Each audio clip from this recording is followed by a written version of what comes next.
Hello dear, good morning आप सभी को। एग्जाम रिटर्न्स चैनल में आपका स्वागत है। चलिए आज चर्चा करते हैं हम लोग क्लास 12 के कुछ इम्पोर्टेंट ऑब्जेक्टिव टाइप क्वेश्चन के बारे में, जिसमें पहला सवाल है, किसी m द्रव्यमान और v वेग से गतिमान कण के तरंगदैर्घ्य होते हैं। तो इसके लिए जो तरंगदैर्घ्य होते हैं क्या है, the wavelet of A particle of mass m moving with velocity v। तो इसके लिए जो वेवलेंथ यानी तरंगदैर्घ्य होता है, तरंगदैर्घ्य इक्वल टू होता है प्लांक कांस्टेंट h बाय संवेग p मोमेंटम। ठीक है, तो इसके लिए फार्मूला होता है h, और मोमेंटम को हम लोग जानते हैं कि m इंटू v से दर्शाते हैं। तो क्या हो जाएगा, h बाय एम भी। इसका ऑप्शन नंबर बी सही हो जाएगा। चलिए नेक्स्ट क्वेश्चन को देखते हैं।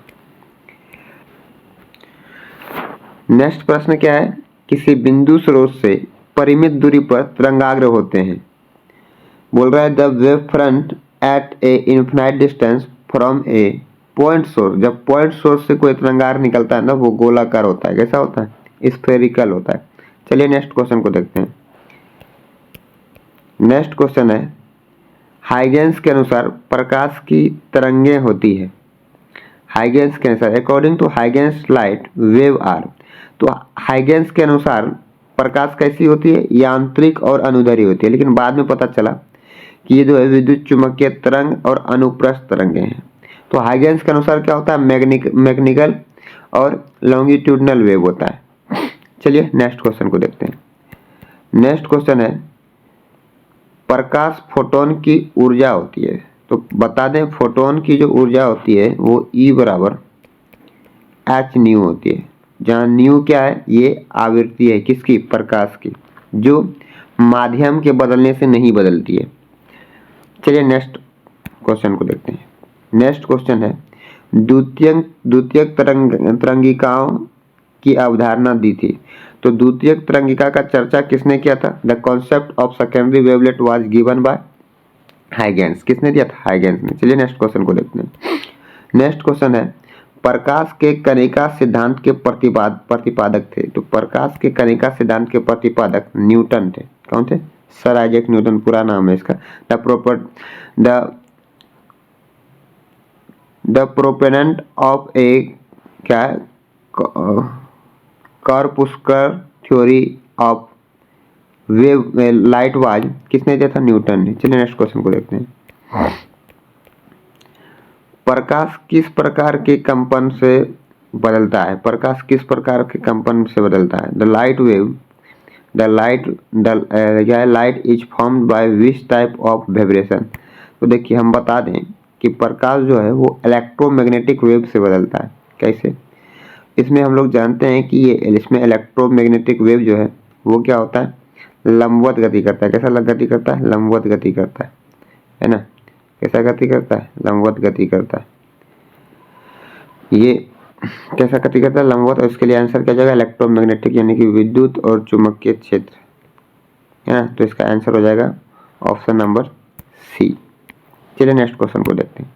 नेक्स्ट क्वेश्चन है, न्यूटन के अनुसार प्रकाश का वेग, according to Newton the velocity of light. तो न्यूटन के अनुसार प्रकाश का वेग क्या होता है। न्यूटन ने बताया था कि प्रकाश जो है वो वायु की अपेक्षा जल में अधिक तेजी से गति करती है। वायु की अपेक्षा जल में अधिक तेजी से गति करती है। यानी उनका कहना था कि सघन माध्यम से ज़्यादा तेज हो जाएगा ये प्रकाश, किसमें, पानी में, जो कि बाद में गलत साबित हुआ। Greater is water than in air, है ना।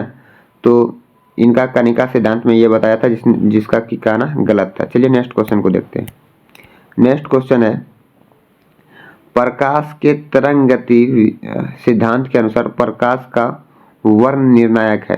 प्रकाश का जो रंग का निर्णायक करता है वो उसकी आवृत्ति करती है। कौन करती है, आवृत्ति करती है। क्यों, देखिए बोलता है according to wave theory light the deciding factor of the colour of light is. तो कौन हो जाएगा, आवृत्ति हो जाएगा, क्योंकि आवृत्ति चेंज नहीं होती है किसी माध्यम में जाकर, इसलिए प्रकाश भी चेंज, रंग भी चेंज नहीं होगा। चलिए नेक्स्ट क्वेश्चन को देखते हैं। नेक्स्ट क्वेश्चन है, किसी m द्रव्यमान तथा q आवेश के कण को v विभव द्वारा त्वरित किया जाता है तो कण की डी ब्रोगली तरंग होगी। तो इसके लिए डी ब्रोगली तरंग क्या हो जाएगी, डी ब्रोगली तरंग बराबर क्या होता है h बटे h बाय, है ना। डी ब्रोगली ने जो तरंग का फॉर्मूला दिया था वो क्या था, h equal to root under 2mq_v, 2mv। यहाँ पर रूट होना चाहिए था, ये रूट नहीं है तो ऑप्शन नंबर सी इसका सही आंसर हो जाएगा। इसमें रूट लगाना पड़ेगा ना, h बराबर रूट अंडर 2m2qmv, ये वाला हो जाएगा। चलिए नेक्स्ट क्वेश्चन को देखते हैं। नेक्स्ट क्वेश्चन है हाइड्रोजन परमाणु में इलेक्ट्रॉन का न्यूनतम कोणीय संवेग होता है। हाइड्रोजन परमाणु में इलेक्ट्रॉन का न्यूनतम कोणीय संवेग होता है। The minimum angular momentum of an electron in A hydrogen atom will be. इसके लिए आंसर क्या हो जाएगा, h बटे 2 पाई जूल सेकेंड। चलिए नेक्स्ट क्वेश्चन को देखते हैं। नेक्स्ट क्वेश्चन है व्यतिकरण फ्रिंज की चौड़ाई होती है। व्यतिकरण फ्रिंज की चौड़ाई होती है तो इसके लिए फार्मूला क्या होता है फ्रिंज की चौड़ाई के लिए, beta equal to D lambda by छोटी डी, है ना। तो इसके लिए आंसर हो जाएगा ये बी। इसमें क्या होता है, ये जो छोटी डी है ये दो छिद्र यानी कि स्लिट के बीच की दूरी है और ये जो बड़ी डी है ये पर्दे और स्लिट के बीच की दूरी होती है। ठीक है, चलिए नेक्स्ट क्वेश्चन को देखते हैं। नेक्स्ट क्वेश्चन है यंग के द्विस्लिट प्रयोग में स्लिटों की चौड़ाई तथा पर्दे से स्लिटों की दूरी दोगुनी कर दी जाए तो फ्रिंज की चौड़ाई हो जाएगी। अब आप ही बताइए कि यहाँ पर इसका फार्मूला आप ही तुरंत देखें हम लोग, बीटा बराबर क्या होता है डी लेमडा बटे छोटी डी। तो अब हम लोग यहाँ पर बोला जा रहा है कि ये दूरी यानी कि फ्रिंज और स्लिट के बीच की भी दूरी अगर डी को बढ़ाएंगे और स्लिटों का भी बीच का दूरी दोगुना कर देंगे तो दोनों में दो दो का बढ़ेगा तो दो दो कट जाएगा तो एक समान रहेगा, कोई परिवर्तित नहीं होगा और परिवर्तित रहेगी विल बी अनचेंज इन। देखिए एक बार इंग्लिश में देख लेते हैं। In Young double slit experiment if both the width of the slit are the distance of the screen from the slit are double then the fringe width क्या हो जाएगा अपरिवर्तित will remain unchanged हो जाएगा। तो ऑप्शन नंबर सी इसका सही answer है। चलिए नेक्स्ट क्वेश्चन को देखते हैं। निम्नलिखित में से कौन सा कथन सही है, which of the following statement is correct, है ना। तो इसके लिए इसमें से सारा स्टेटमेंट तो गलत है लेकिन एक स्टेटमेंट सही है, क्या है लायर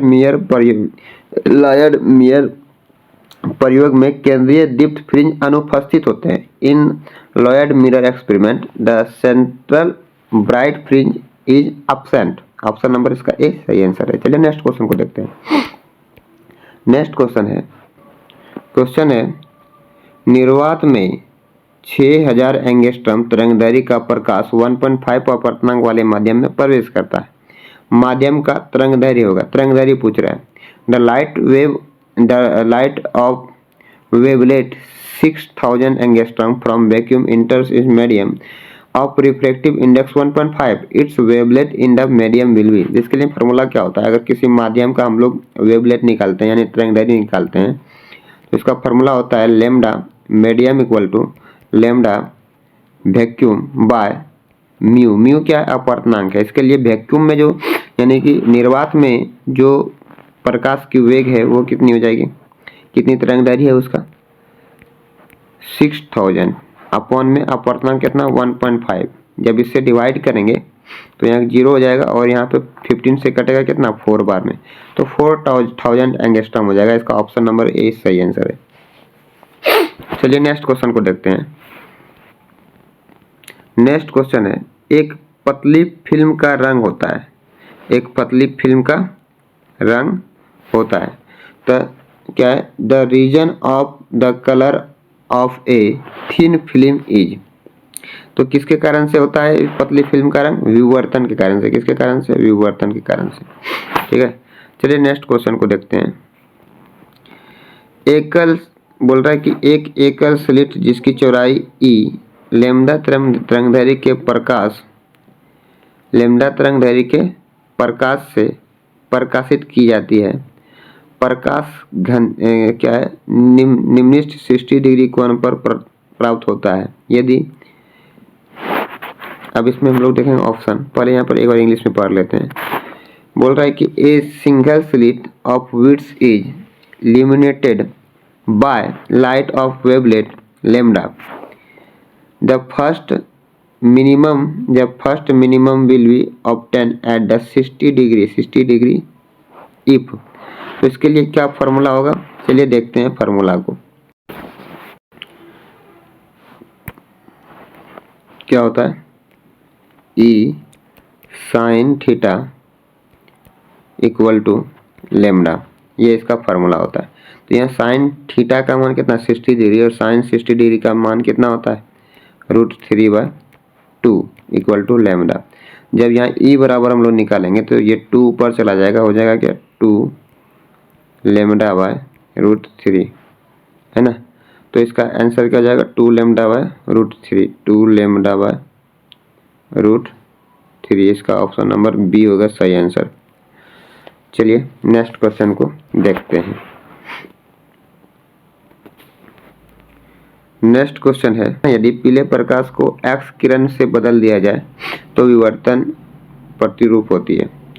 तो if yellow light is replaced by X किरण द डिफ्रैक्शन पैटर्न, वह विवर्तन प्रारूप नहीं बनाएगी। No diffraction pattern will be form. तो ऑप्शन नंबर इसका डी सही आंसर हो जाएगा। चलिए नेक्स्ट क्वेश्चन को देखते हैं।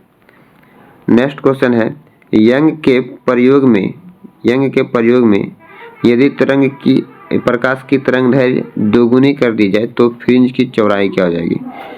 तो बोल रहा है कि फ्रिंज की चौड़ाई अगर दोगुनी कर दी जाए, चौड़ाई अगर बढ़ा दिया जाए, बोल रहा है यंग के प्रयोग में यदि फ्रिंज की चौड़ाई दोगुनी कर दी जाए, तरंगदैर्घ्य दोगुनी कर दी जाए तो फ्रिंज क्या हो जाएगी।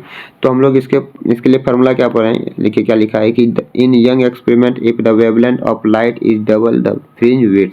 तो इसके लिए क्या हो जाएगा, इसके लिए फार्मूला क्या होता है, इसके लिए फार्मूला होता है, अभी तुरंत हम लोग पढ़े हैं बीटा बराबर, क्या पढ़े हैं, बीटा बराबर क्या पढ़े हैं, डी लेमडा बाय छोटी डी।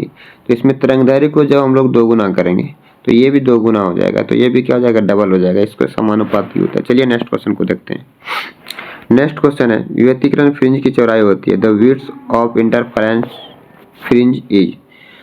तो इसके लिए हम लोग क्या देखें, अभी लेमडा का अनुक्रमानुपाती यानी कि डायरेक्टली प्रोपोर्शनल, यही सही है ना। अभी तुरंत हम लोग देखें ना, बीटा बराबर लेमडा डी यही ना होता है। तो ये लेमडा क्या होती है, ये जो तरंगदैर्घ्य है ये किसके समानुपाती है, बीटा के समानुपाती होती है, ठीक है। चलिए नेक्स्ट क्वेश्चन को देखते हैं। नेक्स्ट क्वेश्चन है, व्यतिकरण फ्रिंज की चौड़ाई का सूत्र है, अभी तुरंत सूत्र ही तो पढ़ रहे थे हम लोग, the formula of the width of interference is. तो क्या फार्मूला हम लोग पढ़े हैं अभी तुरंत, beta equal to lambda D by छोटी डी। तो कितना है लेमडा डी बाय छोटी डी, यानी ऑप्शन नंबर सी इसका सही आंसर है, लेमडा डी बाय छोटी डी। चलिए नेक्स्ट क्वेश्चन को देखते हैं। नेक्स्ट क्वेश्चन है, तीक्ष्ण सीधी कोर से प्राप्त विवर्तन fringe, diffraction fringe obtained from a sharp straight edge, है ना। जब तीक्ष्ण कोर से विवर्तन प्राप्त होती है तो कैसी होती है, इसके बारे में जानना है। क्या होती है, इसमें चौड़ाई एक समान नहीं होती है। तो इसका कितना नंबर ऑप्शन हो जाएगा, समान चौड़ाई की नहीं होती है, not are of equal width. Option number 20 का सही आंसर है। चलिए नेक्स्ट क्वेश्चन को देखते हैं। नेक्स्ट क्वेश्चन है, मुख्य उच्चिष्ट तथा प्रथम निम्निष्ठ के बीच कौन होता है, the angle between principal maximum and the first minimum will be. अभी तुरंत एक फार्मूला पढ़े थे हम लोग, E sine theta by lambda. तो यहाँ पर थीटा के जगह पर साइन थीटा को ही थीटा बोला गया है, तो यहाँ पर क्या हो जाएगा theta equal to lambda by E हो जाएगा। इसका answer lambda by E, option number इसका ए हो जाएगा सही आंसर। चलिए नेक्स्ट क्वेश्चन को देखते हैं। नेक्स्ट क्वेश्चन है स्लिट की चौड़ाई बढ़ाने पर विवर्तन प्रतिरूप होता है। बोलता है in increase the width of the slit the diffraction pattern. अगर हम लोग स्लिट की चौड़ाई बढ़ाएंगे, है ना, तो क्या हो जाएगा, देखते हैं। डिफ्रैक्शन विवर्तन की प्रारूप क्या हो जाएगी जब स्लिट की चौड़ाई बढ़ाएंगे, क्या होगा। स्लिट की अगर चौड़ाई बढ़ा दिया जाए तो हम लोग अभी तुरंत एक फार्मूला देखे थे, theta equal to lambda by E. तो यहाँ पर ई जो है ना, ये क्या है, स्लिट की चौड़ाई है, और क्या बोल रहा है कि increase the width of slit, है ना। तो ये जब ई को इंक्रीज करेंगे तो इसका जो विस्थापन पैटर्न होगा यानी थीटा, उस पर क्या असर पड़ेगा, वो कम हो जाएगा। तो क्षेत्र क्या हो जाएगा, क्षेत्र कम हो जाएगा, रीजन विल बी डिक्रीज, यानी कि ऑप्शन नंबर इसका बी जो है वो सही आंसर हो जाएगा। चलिए नेक्स्ट क्वेश्चन को देखते हैं। नेक्स्ट क्वेश्चन है स्वस्थ आंखों की वेदन सीमा होती है। तो स्वस्थ आंखों की जो वेदन सीमा होती है वो 1 मिनट होती है। The resolution limit of A healthy I is, कितना होता है, 1 मिनट होता है। चलिए नेक्स्ट क्वेश्चन को देखते हैं। नेक्स्ट क्वेश्चन है दूरदर्शी के अभिदिशक का व्यास बढ़ाने पर, है ना, तो क्या होता है, on increase the diameter of objective of A telescope. जब किसी हम लोग टेलीस्कोप का व्यास को बढ़ाते हैं तो उसका क्या होता है, विवेदन क्षमता बढ़ जाती है। विवेदन क्षमता क्या होती है, बढ़ जाती है। तो इसका ऑप्शन नंबर बी जो है वो क्या हो जाएगा, सही आंसर हो जाएगा, रिजॉल्विंग पावर इंक्रीज हो जाती है। चलिए नेक्स्ट क्वेश्चन को देखते हैं। नेक्स्ट क्वेश्चन है एक दूरदर्शी जिसकी डी बराबर 0.1 मीटर, लेमडा बराबर 6000 एंगस्ट्रम है, इसके विवेदन सीमा होगी, है ना। The telescope with D equal to 0.1 metre and lambda equal to 6000 angstrom, its resolution limit will be. Formula क्या होता है इसका, D theta equal to 1.22 lambda बटे डी। तो यहाँ पर 1.22 लेमडा बटे, लेमडा का मान कितना है, तो लेमडा का मान ही रख देते हैं सीधा, 6000 एंगस्ट्रम है। एंगस्ट्रम का मान कितना होता है, 10 पर पावर -10 होता है, और नीचे में जो डी का वैल्यू है वो कितना है, 0.1 है ना। तो हम लोग करेंगे कि इसका डेसिमल जब उड़ाएंगे तो यहाँ पर कितना हो जाएगा, 100 हो जाएगा, और 100 में से इसका डेसिमल उड़ाएंगे तो वो और कम हो जाएगा, है ना। तो 6 से 2 में करेंगे तो 6 2 या 12, फिर 6 2 या 12 + 1 13, और 6 1 या 6 + 1 7, इतना। और इसमें कितना हो जाएगा, -8 हो जाएगा। कितना हो जाएगा, -8 हो जाएगा। 7 पॉइंट जो ऑप्शन में नहीं है तो इसका ऑप्शन ये आंसर यही हो जाएगा, है ना। चलिए नेक्स्ट क्वेश्चन को देखते हैं। नेक्स्ट क्वेश्चन है परिणामी आयाम अधिकतम होता है जब कलांतर हो, है ना। Resultant amplitude is maximum when the phase difference is. तो आयाम अधिकतम कब होता है, जब हम लोग का रचनात्मक व्यतिकरण में क्या होता है, फेज डिफरेंस कितना होना चाहिए, 0 होना चाहिए। कितना होना चाहिए, 0 होना चाहिए। तो इसका ऑप्शन नंबर ए हो जाएगा सही आंसर, है ना। अच्छा, ये लास्ट क्वेश्चन था आज का, ये लास्ट क्वेश्चन है। मिलते हैं हम लोग नेक्स्ट वीडियो में नई जानकारी के साथ। आज के लिए इतना ही, धन्यवाद। आगे की जानकारी के लिए आप लोग चैनल को सब्सक्राइब लाइक कर दें।